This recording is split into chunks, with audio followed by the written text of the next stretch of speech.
দর্শক শ্রোতা আসসালামু আলাইকুম। এই দেখুন আমার এই বাইটিকে কালকে রাত্রে আব্দুলনগর 8 নম্বর ওয়ার্ডে বড়ুয়াপাড়া স্টেশনে দুর্বৃত্তকারীরা প্রচণ্ড মেরেছেন এবং মাথা পেটে দিয়েছেন। একেও মাথা পেটে দিয়ে মেরে দোকানের ভিতরে ঢুকাই রেখে তালা মেরে চলে গেছে দুর্বৃত্তরা। ওনার একটা জিক্সার হোন্ডা ছিল, হোন্ডাটা নিয়ে গেছে আর ওনাকে বেশি আহত করেছেন। ওনার দোকানে টাকা পয়সা ছিল সবগুলা নিয়ে গেছে ডাকাতরা, কিন্তু অসহায় থাকার কারণে কোনো কিছু করতে পারে নাই। ওকে দোকানের ভিতর রেখে তালা মেরে চলে গেছেন। পাশে ওর আব্বা বসে আছে। ওনাদের মুরব্বীদের থেকে একটি কিছু কথা শুনুন। ওনারা আইনের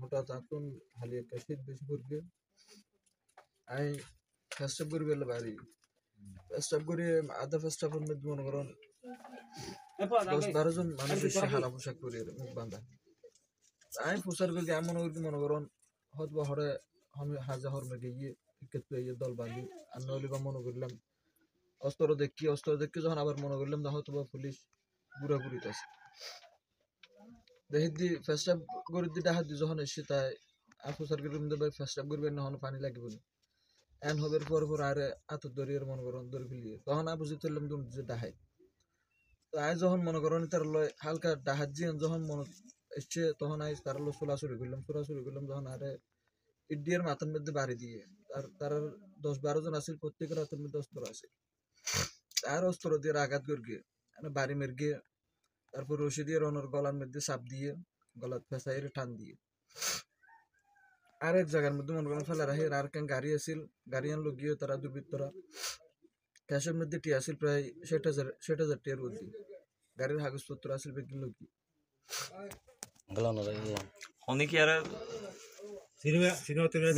পরিচিত অনেকে বেগুনের মুখ বান্ধা আছে আকিয়াল করি না ঘরে তোর আর বিএস করে ফেলি এডিয়ার হনিকে বেগুন মুখ বাঁধা আছে মুখ বান্ধা আছে 10-12 জন আছে বেগুনের মুখ বান্ধা হালা হর করা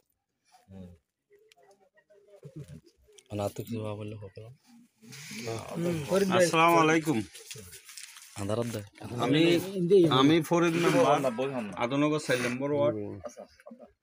তো আমরা খবর পাইছি, খবর পাওয়ার পরে আমরা আমাদের বিএমপি আদনগর বিএমপির সভাপতি আর আমি আদনগর বিএমপি সেক্রেটারি আমরা আসলাম আমাদের বন্ধু বান্ধব নিয়ে আমরা খোঁজ নিচ্ছি। তবে আমার অনুরোধ প্রশাসনের কাছে, প্রশাসন যদি একটু তৎপর হয় ইনশাল্লাহ এটা ধরা পড়বে। আগেও গরু চুরি অনেক করছে, আজকে শুনতেছি এখানে গরুও নিয়ে গেছে, এইখানেই গরু 4টে গরুও নিয়ে গেছে। হয়তো প্রশাসনের কাছে আমাদের অনুরোধ থাকবে রাত্রে এই বিশেষ করে গাড়িগুলো একটু চেক করলে ইনশাল্লাহ এই ডাকাতি বন্ধ হবে। আসসালামু আলাইকুম।